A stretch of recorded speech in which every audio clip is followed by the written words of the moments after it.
me and my mom have this incredible conversation, and it was right after school. It was like probably a couple days, maybe a week later. And she goes, Chelsea, I have to tell you something. And I was like, what? And, she came in real serious, like tears welling in her eyes. She goes, I'm choosing to forgive this guy. I'm choosing to forgive him. Wow. I talked with, my mom has several brothers and sisters and her parents. And she's like, I talked with the family and everyone has agreed it's time to heal and it's time to forgive this guy.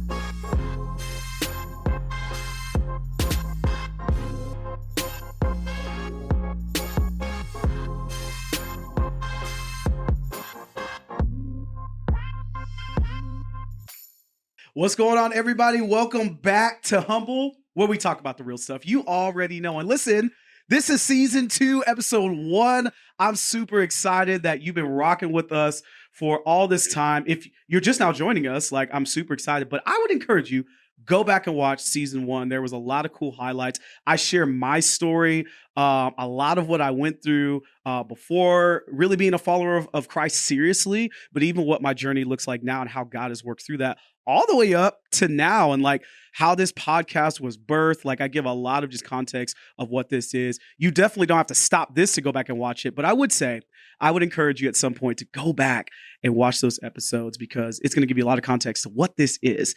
And I'm so excited about today.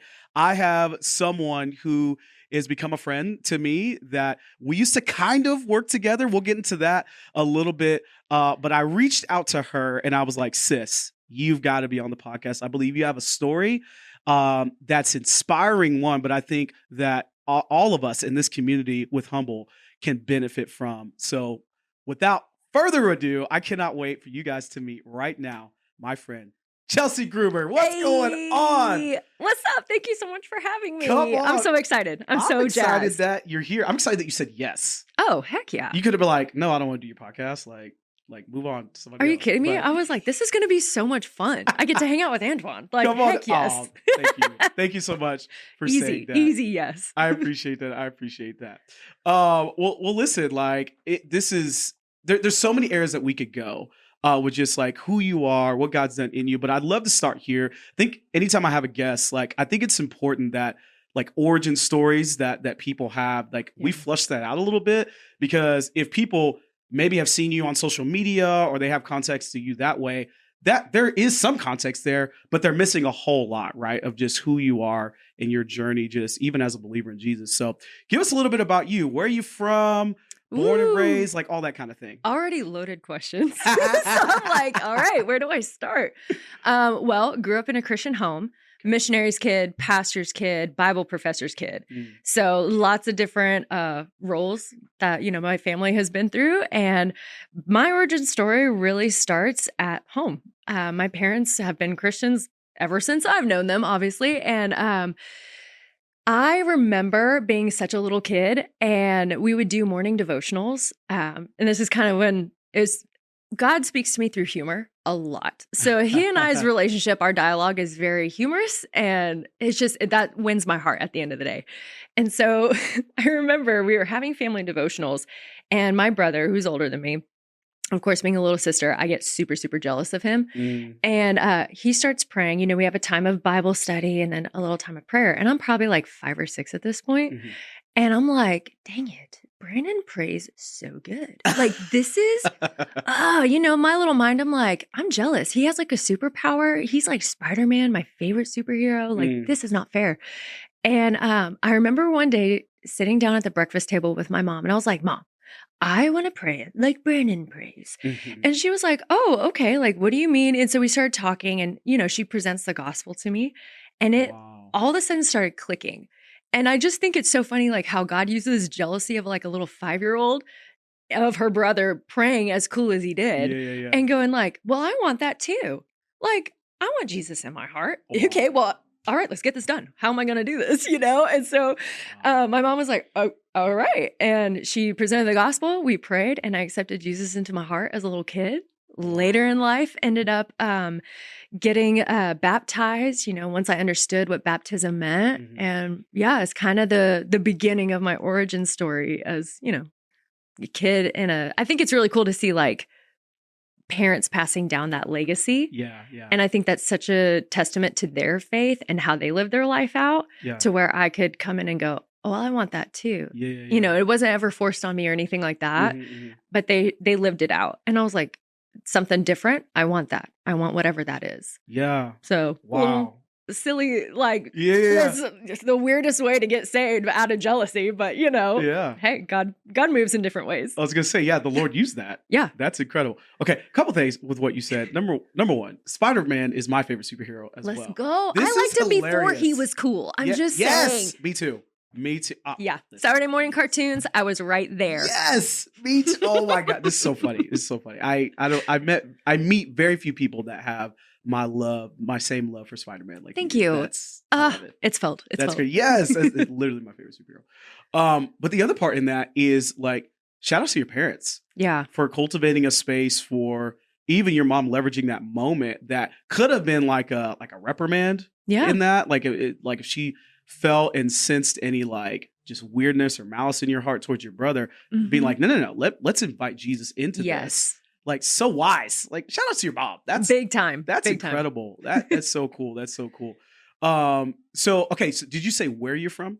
Oh, I'm sorry. Initially Albuquerque, New Mexico, but I've lived in Texas longer than anywhere else. Okay. So, also lived in some other countries and wow. Yeah. So missions kid. Yeah. You did say that. Yeah, missions kid. What was your favorite place as a missions kid that you can remember, I guess, that you've been? That one's hard. So when I was really young, we lived in Papua New Guinea. And it's hard to pick one because they're just so different. Sure. And very like jungle atmosphere. It was still very, very tribal at that time. And so my parents taught English and Bible classes at a little Bible school in Papua New Guinea. And so that's actually some of my earliest memories was there. Wow. And just like growing up in the jungle, literally, my brother had a machete because that's what like the kids would do. And I was out there just like, cool, this is awesome. And eating sugar cane from the backyard, and just that's my earliest memories. And then after college, I had an opportunity to go live in Israel and work with a nonprofit over there. And that was really incredible experience. I got to stay there for about 6 months and really meet such a vast array of incredible people and just hearing their stories from Holocaust survivors to IDF soldiers and people who were migrating there and everything. It was so cool just to see like how God was moving in such different, vast ways all around the world, Yeah. So, yeah. And then I've traveled short term to some other places and I love it. I love it. Yeah. I could tell. And I personally believe at some point, like everybody should travel outside of where you grew up. 100%. Like, I think that it just on a practical note, I just think it gives you insight that the world is much bigger than your world. Oh, yeah. And I think intellectually we understand that, but until you live that, you're like, oh. So for me, that was, the first one was culture shock going to Chicago because I'm a Texas boy. And when I went to the military, that was my first time like seeing like actual snow. I'd seen like flurries and stuff, but it was jealous. 7 degrees outside snowing. And I'm like, oh, this is culture shock number one. You wouldn't think that would be, but growing up in South Texas where it's like hot all the time, like that was different. I would say the second one was when I went to Japan. Ooh. And it was like, oh, wow, Okinawa, Japan. I was there for 3 years, stationed there. And I love the culture, but very, very different, right? Oh, yeah. For instance, how we're looking at each other in the eyes right now is a sign of respect and honor for the fact that we're in a conversation. To them is like the opposite. Really? Complete antithesis of that. Of like, yeah, like, don't look at me in the eyes. It means like you're basically like you're challenging me or like this is like a very serious thing. And it's like, no, I'm just trying to respect you and honor you. But a very American way of looking at it. Yeah. So anyway, I get off that, but I'm just like, I think it's important that people travel because you learn things like that are not like scriptural cultural nuances, but they're just life nuances that will help you connect with people on a level like that where you're able to minister. Because I assume there was a lot of cultural learning that your parents had to have Oh, to yeah. be able to be effective in the areas they all went. Oh, yeah. I mean, even just in communication, Yeah. you have to learn how to communicate with people like where culture is so different and the rules of engagement are so, so different. And like when I lived in Israel, rest and Sabbath, that was a normal standard across the board for everybody. Like the whole city shuts down on the weekend. It's crazy. When here in America, it's like everything is go, go, go, go, go. Hustle wins the day, you know? And that was like such a shock for me because I'd been, you know, America is mostly what I knew, like growing up. And going to another place where it's like we rest on, like we actually rest. Okay. It's kind of weird. Like, but I loved it. And that was something that I brought back home where I'm like, okay, Sabbath is actually super, super important. Come on. And that is something I'm still learning, honestly, where I'm like, okay, how do I enact that in every day? But yeah, rules of engagement in other countries, I think it gives you also a different respect and just like a thankfulness of learning how to communicate with someone so different. And there's a joy in it too, where it's like, okay, how can I figure out how to like explain this to you when our languages don't match up, you know? And that's real. And there's like, I think there's such a deeper friendship when it comes to that. I still have friends from overseas that we're still friends to this day and hang out and talk on the regular. And it's just, there's a deeper friendship there that I think is really, really unique when it comes to other cultures. So big fan of, I think you're 100% right. Go outside your realm, go outside what you know and learn to adapt to something else and how to communicate to some. It just makes you a better person in general. Come on. And stronger faith too. So stronger faith. I think empathy for something is different. Yeah. That you don't understand, like humbling yourself to things to be curious enough to understand. I think, there's so much there. So much there. Oh yeah. That's amazing. So you said, so going back a little bit, Texas is where you pretty much grew up and claimed. What part of Texas? Ooh, it'd probably be down in Ellis County.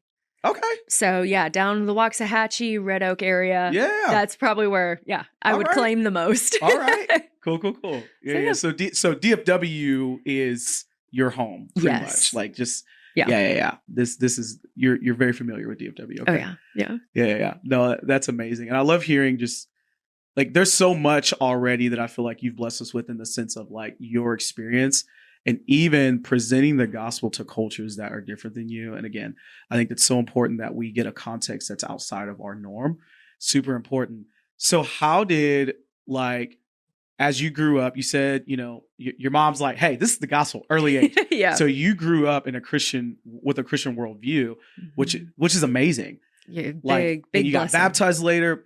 And were there moments where you were just like, is this really like what my life is? Like, did you ever question that? Or was there any moments where it was challenging? Yeah. Oh, yeah. Like my origin story in a way doesn't just stop at salvation or baptism. You know, it was a progression of God moving in moments in my life, like near-death experiences and true conversations and genuine conversations with, you know, my family, my loved ones. But a lot of it was actually birthed out of my family's story where, you know, after I had gotten saved and things like that, I grew up in a household where I had 4 family members killed by a drunk driver on Christmas Eve. Oh my gosh. So really heavy times. I grew up really hating Christmas, like Christmas Day. Everything else was super great and wonderful. But growing up in a world where grief and anger and bitterness and resentment was a constant during that time of year. And it was such a big, let me back up a little bit. I had 4 family members killed. And my grandmother was an incredible advocate in New Mexico and helped change laws, met with, hundreds and hundreds of families that had experienced similar things, got involved with MAD, which is Mothers Against Drunk Drivers, and really helped a lot of people, like saved thousands of lives. And so growing up, you know, it was pretty consistent to have like the news channel come over, you know, during the holidays and to have your story broadcasted out over and over and over. So I grew up where it was like, there was a big tension there. And I ended up receiving a lot of my family's bitterness and anger because that's painful. Sure. Like that is a deep, deep pain. Yeah, yeah. And so, on one hand, I'm like, man, I'm finding the joy of Jesus and this is so amazing. But on the other hand, I'm like, man, this season is horrible. Like this is tough. How do I balance my faith? If God forgives me and I'm such a huge sinner, like what do I do with this when an offense has been, struck against me and I'm inheriting, secondhand bitterness. And That's real. you know what I mean? And so I grew up luckily we moved to Texas and I think that helped a lot just with like distance between some of those things. Sure. And in high school, there was a point where the guy who had done it, he was getting early parole because he had good behavior, which, in retrospect, I'm like, that's awesome that God was moving in his life in that way. But where does that leave, the family and all of us? Yeah. And it was a conversation in high school that I had with my mom where I was like, I'm so mad. Like, this is not fair. It's not just. She was even saying the same thing. It's not fair. It's not just. It's not right. And my mom ended up talking to my grandpa. And he at one point goes, Celeste, how much justice is going to be enough? How much is going to be enough for you? And it stopped my mom in her tracks. And he reminded her, he goes, do you remember what your mom, which was my grandma, do you remember what she said that night? And my mom was like, what? And my grandmother spoke these words as she's looking down at this scene and goes, we must forgive whoever did this. Wow. We must forgive. And it wrecked my mom in the most holy way possible. Wow. And I remember I'd heard the news, like he was getting out, and I was like, this is so not cool. It's not fair. Like, oh, I was angry, just so angry. And I remember going to youth group that night, and my mom had told me, like, the news. And I remember going to youth group, and ironically, my pastor at the time was like, hey, whatever you're struggling with, and things that you really need to give to the Lord, you're going to write it down on this paper. And like, it's, the classic symbolic, we're going to throw it in the trash can and burn it and give it to the Lord. And I remember like writing down that moment of like, I'm so mad at this guy for getting out of, prison early. Like, that's just not fair. Yeah. And I remember the Lord was like, I'm going to bring joy into your circumstance, but you don't see it right now. Like it's coming. It's coming. But I need you to give this to me. I need you to give it to me. And it was like, I started questioning my faith a lot in that moment where, oh my God, if you're real, like, why is this still so hard? Why am I still so angry? This is not fair. If you're a God of justice, a God of love, like, why is all of this happening? And I just remember like, growing up, Christian parents are like, obedience, obey the first time. And I'm not always good at that. And I know if my parents were listening to this, they would be laughing so hard right now. They'd be like, Chelsea, okay. But I just remember be obedient. So I wrote it down. I threw it in the trash can and we do the cool symbolic thing. And I just felt like a switch in my heart where it was like, okay, Lord, I'm going to be open to what you have, even though I'm still holding on to these things and I'm questioning you big time because right now your reputation is on the line for me. Yeah. You know what I mean? Yep. Where I'm like, I think, and of course I'm a teenager. What do I know at this point? And so, me and my mom have this incredible conversation and it was right after school. It was like probably a couple days, maybe a week later. And she goes, Chelsea, I have to tell you something. And I was like, what? And, she came in real serious, like tears welling in her eyes. She goes, I'm choosing to forgive this guy. I'm choosing to forgive him. Wow. I talked with, my mom has several brothers and sisters and her parents. And she's like, I talked with the family and everyone has agreed it's time to heal and it's time to forgive this guy. Doesn't mean, it's a let go of justice. It doesn't mean it's, consequences don't happen. Sure. But it's going, okay, God, I'm going to invite you into this and let you restore what needs to be restored, heal what needs to be healed. And basically make just what needs to be, be justified in that way. Yeah. But God does it in such a unique way that just speaks to everybody's heart, even to that guy. And, that's my hope for him as well, is God, I really hope you get a hold of his heart. And so anyways, long story short, we have this conversation where she tells me she's going to forgive him. And I was like, wow, okay, if my mom can do it, what's my excuse? Wow. And so, you know what I mean? Where I'm just like, dang. And she was way more mad than me. But I'm like, if she can do it, I really have no excuse now. So, it's starting to get close to Christmas time at this point. And I remember I was at Christ for the Nations, which is a Bible institute. Come on. And CF&I, come on. I didn't know you went to CF&I. Oh, listen, I got a history with CF&I.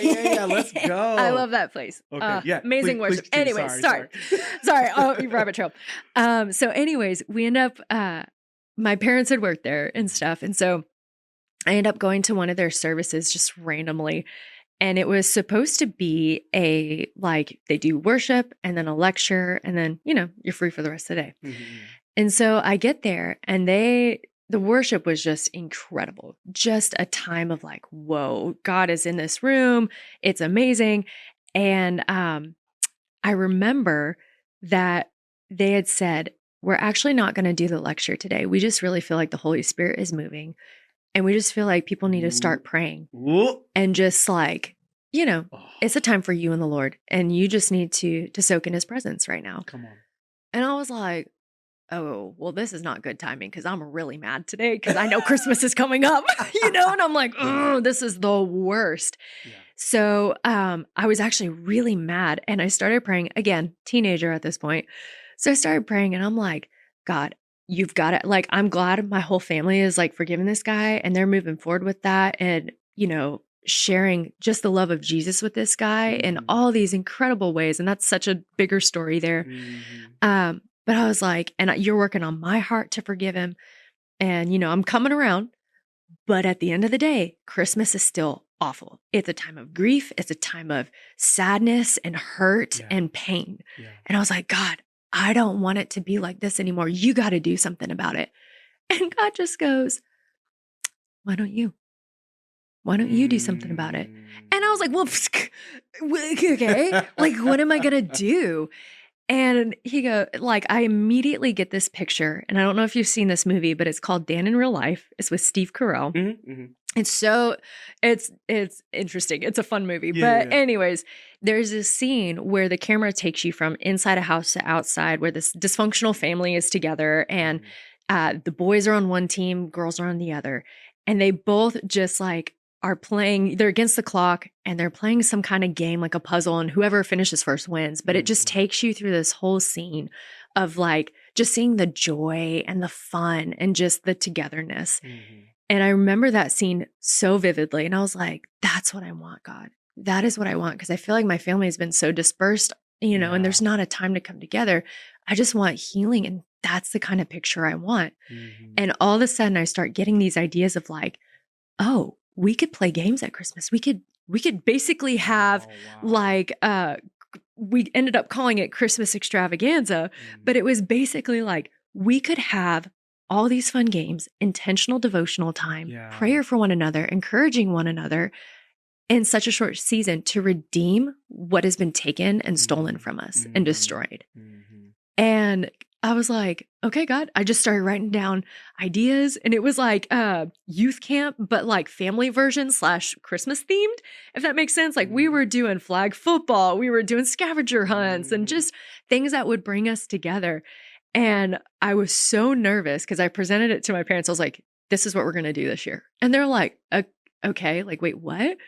And I got all the adults on board and, because I had younger cousins at that time. And so we ended up doing this Christmas extravaganza thing. Wow. And luckily everybody bought in and they were like, let's do it. And it's become a tradition that we've done for years. And it's not just like fun and joy, but it's like, how can we be intentional? Like, yes, that is the gateway into it, but how can we be intentional with the time that we have, with the creativity that we have right now? And how can we be faithful with the little so that God could bless it abundantly? And it doesn't take much, like mustard seed faith, it can move some mountains. Come on. And it has been one of the most restorative, healing things. Yeah. And I think that is something that has encouraged my faith in such a deep and profound way where I'm like, Lord, you brought us from ashes, like absolute ashes. There is no way on earth that I can't deny you. I genuinely cannot because I'm like, I've seen what you did in my family. There is hope at the end of the day, And I'm like, you provide that hope when it's just like, there's nothing left. And so for me, I've seen God's faithfulness just in how he moved in my life, in my family's life, and how he's continuing to move. And so, that's probably more than you wanted to know. There you go. In fact, I think we're done. All right. Okay, done. All right, bye, y'all. Cut, print, take the tape. No, oh my gosh, no, that was enough, but more than enough, and like in a good way. Oh my gosh, I mean, I just feel like I learned so much about you even in just that. And as we're recording this, like the timing of the recording of this season means a lot. It does. To you. Yeah. Like, wow, that context makes so much more sense now. This season, oh my gosh, and how like literally this is like the song like "See a Victory" by Elevation just comes to mind, where it's like, I'm gonna see a victory for evil. Yeah, God used it for your good, for His glory, for your family's good. Like, just such a story of redemption and healing, and to see you turn it into such like a fun. But like you said, it's not just fun. It was healing, intentional. Therapeutic experience for you. Yeah. Well, I was going to say, God meets you exactly where you're at in your story. Come on. Wherever you're at, he will meet you exactly where you are. Yes. Whether the chapter is like, this might seem like the ending, it could, you just let God flip the page and you're going to see, whoa, he has so much more in store for me. Wow. And so that's something where I'm like, it's undeniable. Like I cannot deny God on that. Yes. So. It's so profound. And I think it's just so necessary for people in any season of life who are dealing with like significant loss and trauma and pain, and how God can turn pain into purpose. Yeah. But it's difficult. It's easy to say that. It sounds really good to say that. Harder to live that. 100%. Right. And to hear you talk about it, like to hear you talk about the joy piece and everything that you said too, I'm just like, I see that all over you. I'm like, when I think of Chelsea Groomer, I'm like, this person has joy. Oh, like thanks. One of my favorite scriptures is Nehemiah 8:10, for the joy of the Lord is my strength. In the context of that, like, if you know that story, like Nehemiah and Ezra were trying to like, after they built the wall and everything, it was like they were given this proclamation of like, hey, we're going to read the law of Moses over you guys so that way we can remember where we come from. And the people were like, they were almost like shuddering in fear, and they were like upset about, oh, the law, it's meant to remind us of how terrible we are. And they were just like, no, don't be dejected and sad. This is a good thing. The Lord, symbolically through us rebuilding this wall, this is the Lord like showing us he loves us. And this wall is not only protection physically, but it's his protection spiritually. Yeah. So you don't have to be sad, for the joy of the Lord is your actual strength. Yeah. And when I think about that, I think about what you just said. I'm like, this is something that is a strength of yours that's not only healed your family, but I think is helping people that are listening right now even find healing. So thank you for your vulnerability in that. Oh, of course. Happy to help. Wow. Like just there's so much things there, even through the realization of like another thing of you sitting in the feelings that you actually had. I think that's important to even note, where it's like, you didn't ignore your feelings. You didn't just like try to, it's like, no, God is big enough and not petty enough, I might add. Thank you. To handle your real feelings about what you're actually thinking and feeling about a situation that took place. God can handle big emotions. Yes. And a sassy teenager. Like, he's fine. He's good. He's fine.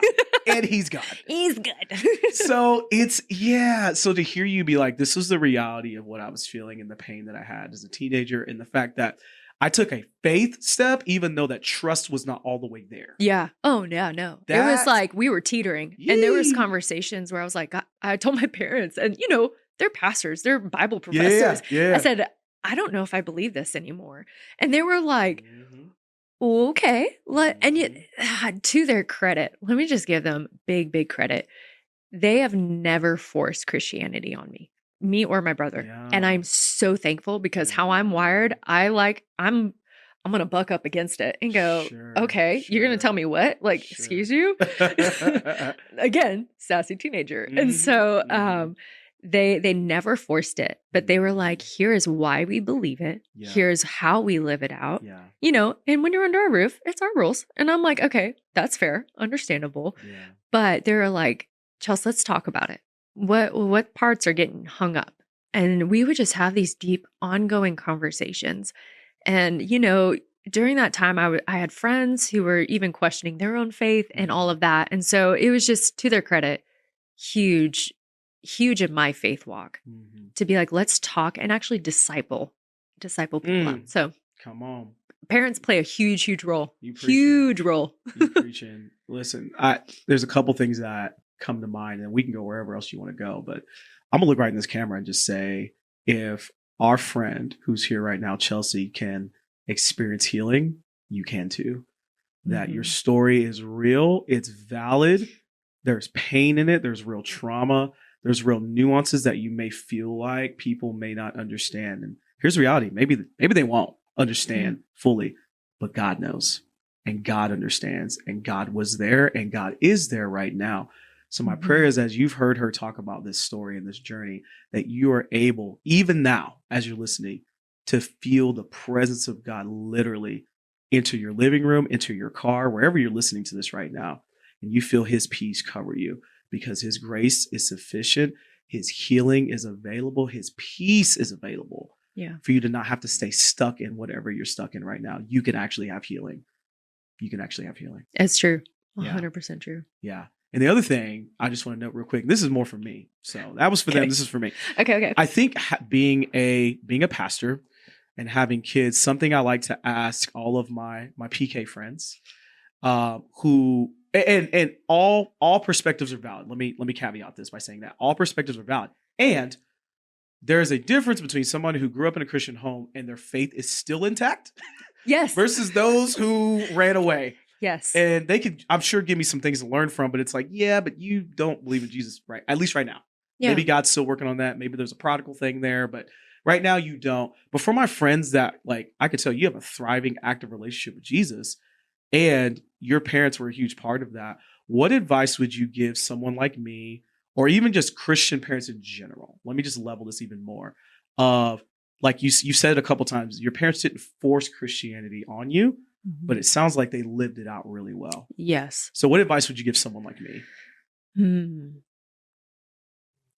I think how I'm wired is like, if you talk a big talk, you better walk a big walk. Like, words are just like, they're beautiful. And I love the creativity that comes from words and the beauty that can happen. Yeah. But if you're not actively living it out, they're void. I'm like, don't care. So advice I would give is, if you're really preaching this stuff, live it. If you really talk about having grace, have it. If your kids are coming to you with questions, make space to talk about it and go, okay, hey, let's talk about the difficult things. Let's talk about the confusing things. Let's put it out in the open, because when things are brought to the light, that's where the Lord can move so much more boldly. Not that he doesn't move, you know, as he's working on people's hearts, and they may have, you know, some things hidden away, but that's where real change really does happen. Yeah. And discipleship starts in the home. So to me, you know, I've loved doing ministry, and, you know, loved being in ministry all these years, and there comes its pros and cons, and it'll always have that. But throughout all of it, ministry always started at home first, and then it trickles out. Yeah. And I watched my parents do that, and I learned they weren't scared to bring us to places. Obviously, like Missions Kid, we went down to a lot of different places. We got to go behind the scenes with them. We sat with them. We, stayed at church for 5 ever after a Sunday, like while they're talking. It's like, oh, okay. Yep. But they weren't scared to show us all different facets of ministry. And that's something I really appreciated. And they walked through like, hey, do you know why we handled it this way? Well, no. okay, well, we did this, this, and this. Mhm. And I was like, okay, that actually makes sense. You know, instead of leaving it a big mystery, I wanted things debunked or like, give me clarity on these things. And so that for me was, they really just, you know, hey, come along with us. It wasn't like ministry and they're separated. Like it was, no, you're in this with us. Come on, let's go. And we're like, okay, you know, and I saw more ministry and the way Jesus is in their lives, the way they treated others, the way they invited us in on things. And like, I can't tell you how many people we've had come stay at our home, like international students or, you know, pastors from other countries or whatever. And just having ministry time as a family with them, like that changed my life forever. And I will never forget those moments, but it always started at home first. Wow. And then it went out. Yeah. That's great wisdom. And I received that. And like, even the aspect of like ministry starts in the home. Like, I think that's a challenge for any believer in Jesus that has kids, much less if you're in ministry or not. I think your kids seeing a faith that's real. Yeah. A faith that's real in the highs and in the lows. Yeah. Like, faith is not just when things are going great. We all love that message. Like, I'm victorious and God's in the overflow. Yeah. Yes, he is. And in the moments where there's great loss. Yeah.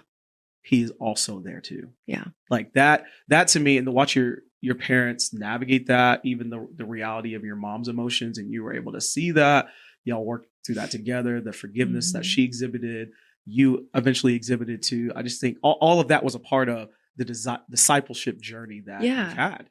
Like you can't just hide it away in the good. Like there's gotta be like a character arc in a way where it's like, yeah, you're seeing the ugly and that's reality. That's human nature. Yes. That's normal. Yeah. But it's what you do with that ugly, you know, that's where it makes a difference. 100%. So thank you for that. Again, that was probably more for me because I always ask all my PK friends. I'm not a parent, so I'm like, doing my best from what I know as a kid, but you know. It's great insight though. Yeah. So thank you for that. I'm just like, listen, I'm trying not to mess my kids up. So you're doing great. I've seen your kids. They're great. Oh, thank you. Thank you so much. So you kind of gave us a good segue that it just kind of happened naturally. You were like, you know, you love being in ministry because of the ministry you saw at home. So I'd love to just talk about that for a second. The fact that you have been in ministry, you're a creative, and just want to throw this out for everybody.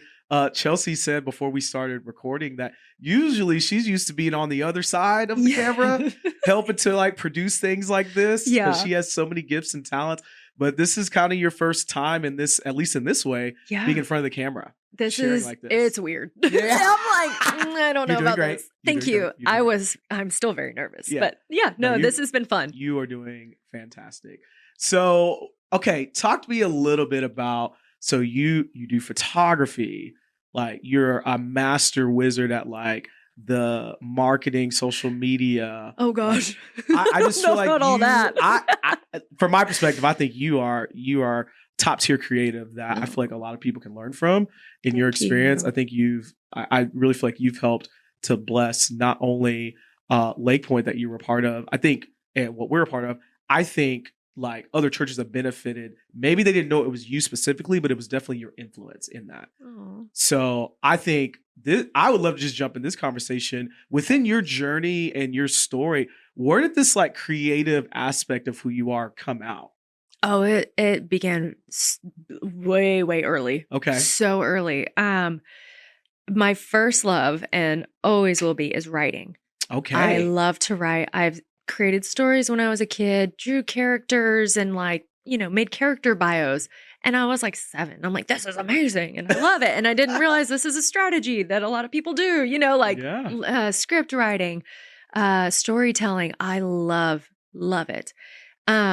Because for me, it's like a processing and that's where I feel like I get the most, like downloads with the Lord, like my most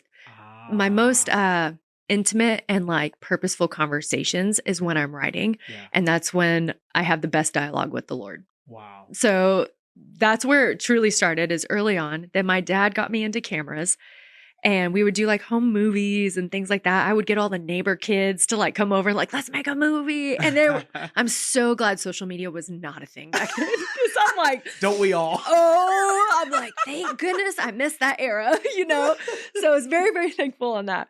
But No, it started really early, and then my brother got into editing, and like he does graphics. I'm not a graphics girly, but I appreciate it so much. Sure, sure. But anyways, the creative really started very, very young, and it was an expression and a tool. And I learned because I didn't grow up with a lot. Like, couldn't even today, I'm like, I mean, I'm not financially wealthy and by any means, but I do have time, I do have gifts, and I really love to encourage. Come on. And so and creativity tends to flow through all those things. Yeah, absolutely. And so I'm like, what can I do with what I have now? One of my professors back in college, he would always say, be faithful, faithful, faithful, faithful with the little things, because God is going to give you so much more behind it. And it's usually in ways you don't think about, like it's going to mean a lot to you, but to the world's eyes, it might be like, meh, like that's fine, whatever. Yeah.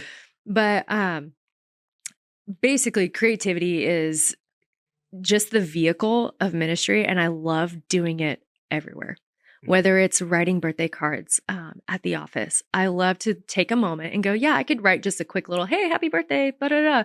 But I'm like, wait, I could actually encourage this person right now and be like, hey, here's what I see in you. And I love that you do this, or put some inside jokes in there and just make it funny, or, that's to me a heart connection. I've helped buddies on freelance projects where, they're like, hey, we just need someone who's calm on set that can wrangle talent, because we have like some interesting talent coming in. Yeah. I said, great, put me in, coach. And I would go in and end up like ministering to people like off the side. Well, like I had one guy, he was like, I'm really nervous for my wife because she's about to have a baby. And like, there's been a lot of complications. I was like, well, why don't we just pray? Like, I'm a person of faith. Would that be okay if I just like prayed over this situation? He's like, okay. And ends up having tears in his eyes afterward, like things like that where I'm like, it doesn't have to stay within the walls of the church, even though all blessing to that. Yeah. You know what I mean? But oh yeah. Like creativity lets you, it's like the mission field. It lets you go to different places that most people can't go. Yes. And it reaches and talks to people in ways that, sometimes words just can't reach. You know what I mean? Like sometimes there's just visuals where I'm like, oh, I have to like Mona Lisa. Dang, that is a work of art. Like just things that you have to experience in different mediums. Yep. And I think the Lord is so creative and so brilliant that he reaches the heart of who we are in the language that we can speak it. Yeah. Listen. And that for me, I'm a visual girly. I'm like, give me experience and I'm good. But for someone else, they may be auditory or, like I have to visually see this or whatever. So yeah, I love the idea that like ministry happens everywhere. Yeah. Right. And you can leverage your gifts like to be able to turn into a moment where you like help somebody see the beauty of God. Like, that is like, and I love, and I know you feel this the same way, but it's like, I love vocational ministry. Obviously I'm in vocational ministry.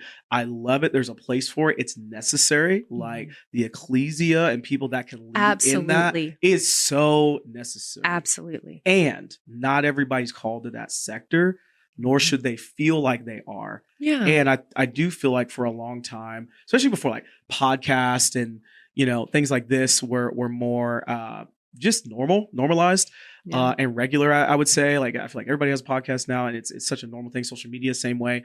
But I do feel like if you're a person that had gifts, but you were a Christian, the only thing you should do is preach. Like that's the only thing. And I love to preach. Don't get me wrong. Like I love to preach, but that's not the only area. Yeah. Don't put God in a box. Yeah.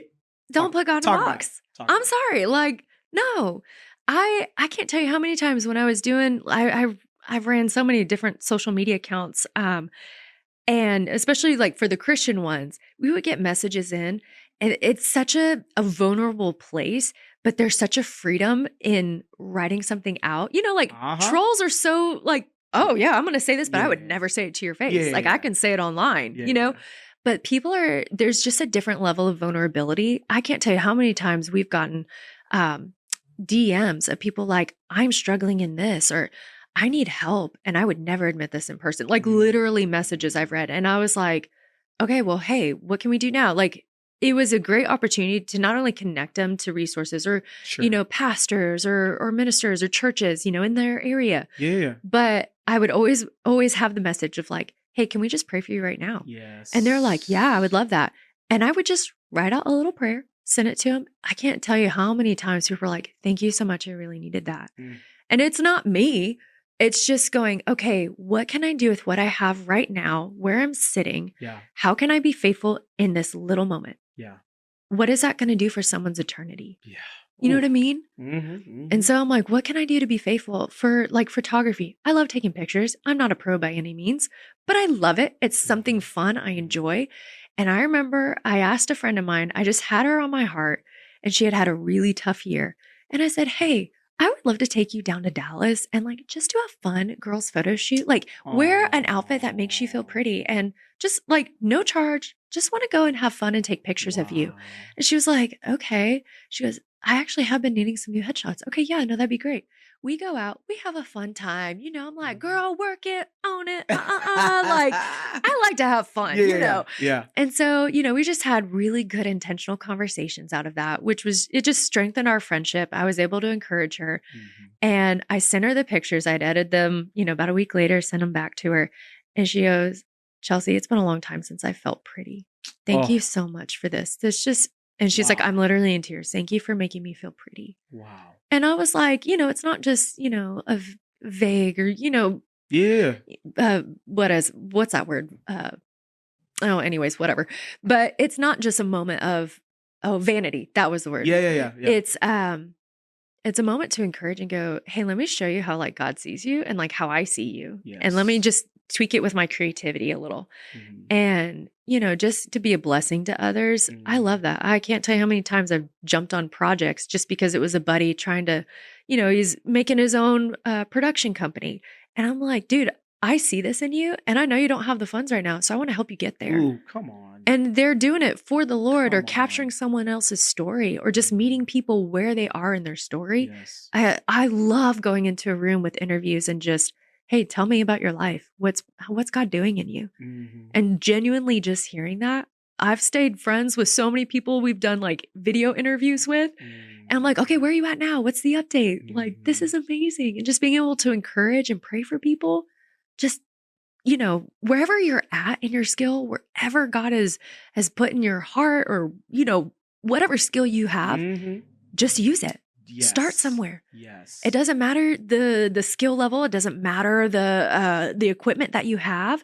Just start. Yes. And take advantage of that little moment because if you're faithful, God is going to bless. Yes. And he'll give you the right people to train you. He'll give you the right equipment later on. Like he will create those opportunities and those connections, but it's for a bigger purpose. It's for his kingdom. So anyways, those are just my little thoughts on it. It's incredible. And I hear in that too, don't despise small beginnings. No. Those are, I think, the funnest. Start. Yes. Those are the greatest times because I remember having to be so creative with so little.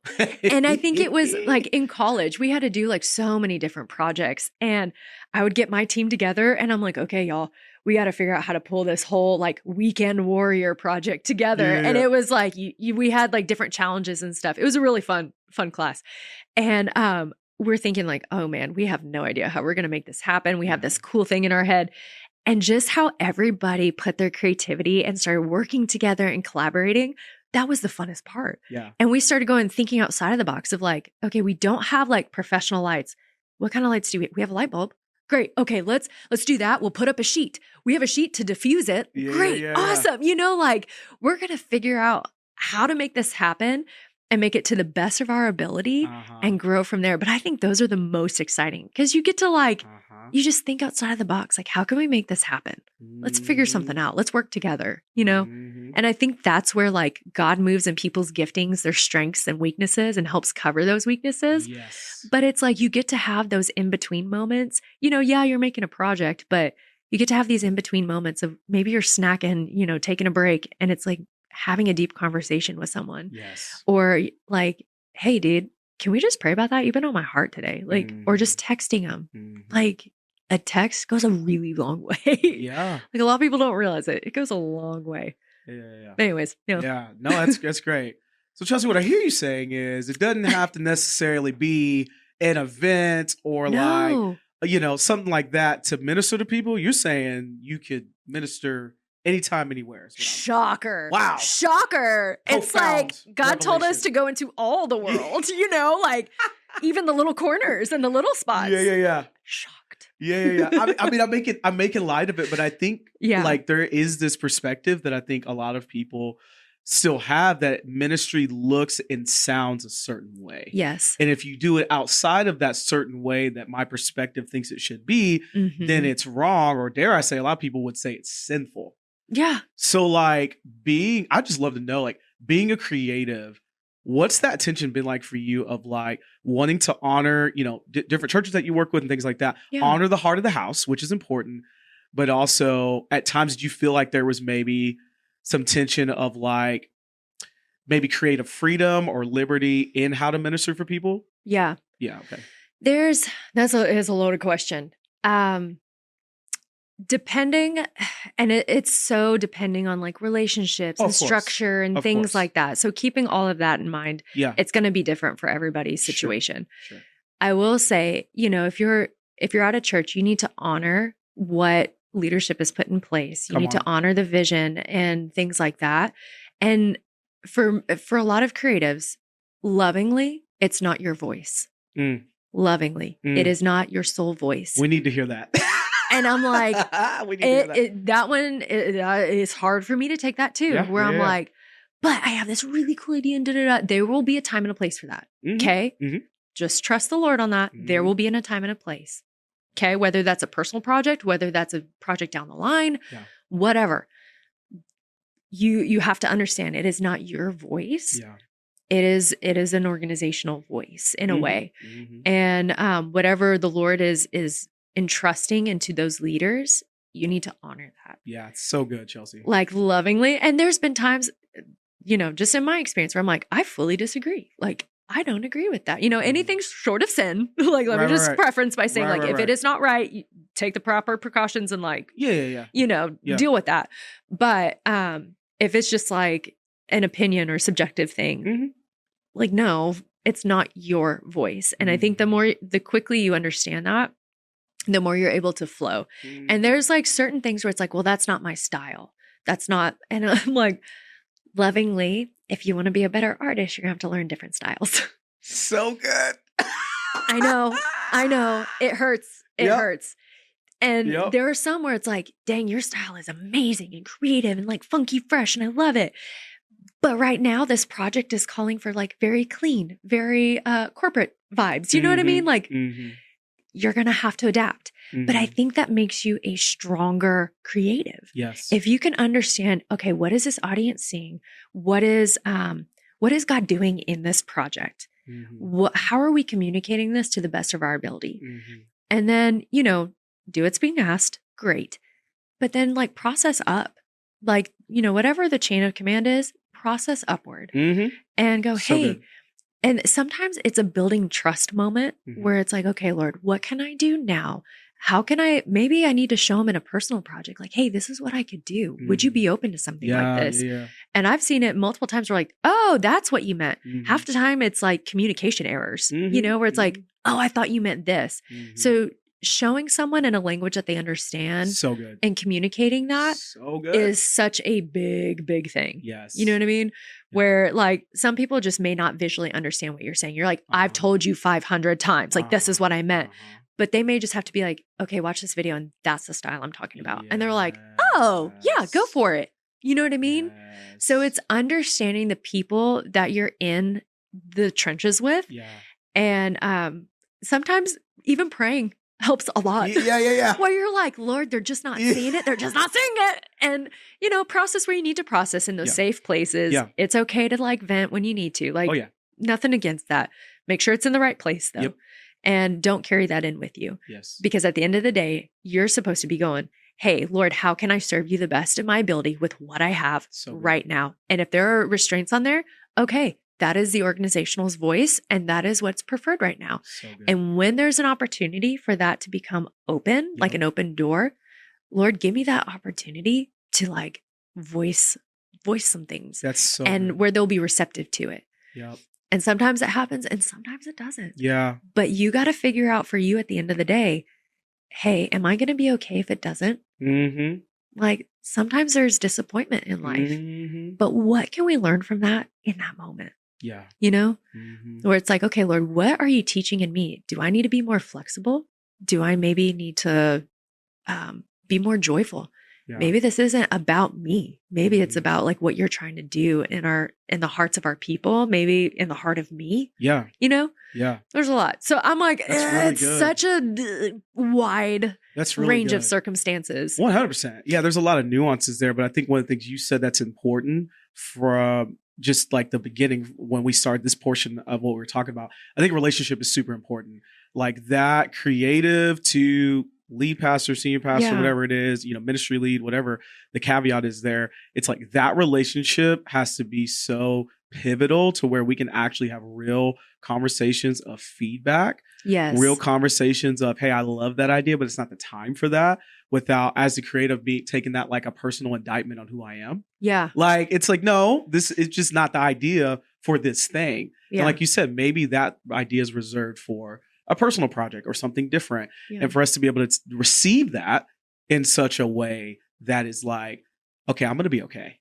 Yeah. It's not going to change what I think about this place or what I think about this leader or what I think about this project. I'm still going to give my all unto the glory of God. Yeah. Because that's who I'm really doing this for. It is through this mechanism of this leader or church, but ultimately it's to God. So Yeah. I think that's really important. I feel like we're also like twins in a parallel universe, because you said something that as a leader, I've said to people that I've led before just on my teams is like, I want to learn how to speak your language. Yeah. Like that's my goal, is like the quicker I can learn how you process things, how you hear things. Mm-hmm. I may have said it in Antoineese and I'm like, that was good. And you could be like, I'm lost. I have no idea what you're saying. So that's on me to learn. And for you to help me learn as well. There's a little bit of shared ownership in that, but how to speak your language in a way that when I communicate a project, an idea, we're brainstorming, whatever it is, right? Yeah. In the creative space, that it does come across in a way where you can receive it and then execute it. Yeah. But I think a lot of times it's, as leaders, we just assume when we say it, it's just that's what it is. It's like, well, but learn how to speak this person's language, because they really are trying to honor your vision. Yeah. So I want to flip this thing on its head real quick. Love it. Because you spoke really well on the perspective of like creatives honoring the vision of the house. And I love that you say that, because we need to hear that. Yeah. And my prayer is that bless somebody. As you're listening, I hope that bless you. If you work for a church, or if you're just a creative in the church space or in any space trying to honor the vision of a project, what she said was bars. That was absolute bars for your life. Wisdom. But let's flip this thing. Advice for like pastors or church leaders who have creatives on their teams, or maybe they are contracting with them or they're volunteers on their team. How do we not mishandle what creatives bring to the table and who they are and what God is doing in them? How do we not mishandle that? Ooh, that is a good loaded question too. Invite them in. Invite them to the table. Trust that you have them on your team for a reason. There's something that you saw in them that you're like, I want this person here. There's a ministry to be had and to share ministry. I've seen a lot of leaders where it's like, I can just do this on my own and power through. And you leave like you're driving, you're drifting a motorcycle when you should be driving the ship. And it's like, we all have to work together to get to the destination. Let's not leave each other behind in that. And that was something that I even had to learn, because I'm a go-getter. I'm like, okay, let's put this in action. Let's go. And like, I'm thinking everybody is like at my speed and like at my understanding. Let's go. Let's move forward, when they're not. And I've had a lot of times where I just had to go, okay, let me pause. I'm sorry. I did not handle that well. And just being honest, like I can't tell you, I've had so many teams where I'm so close to those people because I said, hey, can I pull you aside for a sec? They're like, oh no, I'm in trouble. And I was like, actually, no, I'm in trouble. I'm sorry. I made a mistake. I messed this up. I got it wrong. So good. I'm sorry. What do you recommend we do to fix it? And also, how can I help you to fix it? So good. And inviting people in, like, we're not perfect. Leaders aren't perfect. They mess up too. For the people, who are looking at your leader, have some grace. Lovingly, they are doing their best. Everybody's doing their best. We're all on the same team. Yeah. For a leader, just go, hey team, I messed up. So good. Like, yes. I'm not perfect. And I think that it just builds a really tight-knit culture when you can do that and continue to uphold that. Man, I have so many incredible people that I'm thinking of that I'm like, oh, they're like the kind of leaders I want to be, or, teams that I'm like, I would love to have them on my team. They're amazing. But I think, focusing in on that culture and upholding that. And for creatives, something that I've heard a lot, especially recently, is burnout, like being tired. Yeah. And yes, creativity, it is beautiful, but it also takes some time. Yes. And there are some things where it's like, you need creatives to go do something fun because they have to switch off that part of the brain from creating all the time. Sometimes boredom is a good thing. Yeah. Because when you're sitting there and you're like, that's like, I can tell you, I do my best thinking in the shower. And I'm like, I like all these ideas will start coming, or I'm sitting outside and it's like, oh, bingo, got it. And I'm just staring at the clouds, Sometimes that's really, really helpful.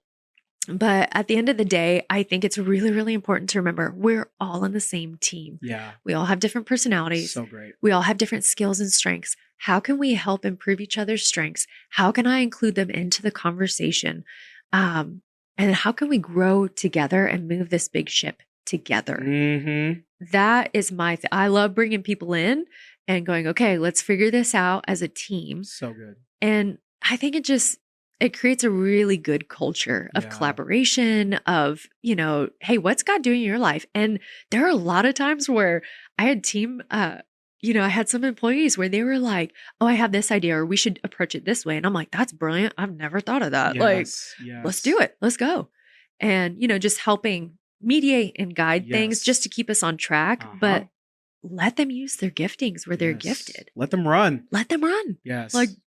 I don't know if that answered your question or not. It absolutely did. Okay. And I think one of the most humbling things a leader can do is to say, I am sorry. Yes. Like, as a parent, as a husband, as a leader, as a pastor, as a friend, one of the best things you can do is say, I got that wrong. I'm sorry. Will you forgive me? And because when you do that, I know it takes a lot of guts and courage as a leader to say that and go, I messed up. Oh, it's on me. But for the person receiving that, it's an opportunity to extend grace. Yeah. And to not miss that moment, where it's like, oh, I have an opportunity I can give them to extend some grace or some forgiveness, whatever it needs. Yes. It's so good. It's so good. You have dropped so many gems in this episode for our community. No, this is great. If we're going to be humble where we talk about the real stuff, you definitely brought that. You took us there in some hard areas in your life that thankfully by the peace, grace, and joy and hope of the Lord, you've overcome. But those are some real things. And I truly believe you are a walking testimony that your pain can be catapulted into your purpose. Yes. So thank you so much for blessing our community. Thank you for helping us be reminded to walk in humility. There's so much in what you said that, man, we got to do a part 2 or something. Will you come back? Of course. I'd be delighted. We will have to set that up because you've got to come back. Thank you so much for your time today. Thank you, Antoine. This has been such a blessing. Well, guys, there you have it. That's Chelsea Groomer. She said she's willing to come back. I'm excited to have her back. When that works out, we'll figure it out. But thank you so much for watching. Real quick shout out to Purposeful Productions. You see, I got the merch on. We are in the studio. They always do such a great job of taking care of me and being able to bring this to light when I have guests. So if you are a creative, if you're a podcaster, any kind of, person in that realm, check out Purposeful Productions in Plano, Texas. My goodness, you will not be disappointed with the quality of work and the clarity of sound and visuals as you see right now of what they can do for your product. So thank you guys so much. Until next time, I cannot wait to see you for another episode. Peace. Thank you so much for checking out this episode of the Humble Podcast. And here's my prayer is that something that was shared through the content today resonates with you in a way that changes your life.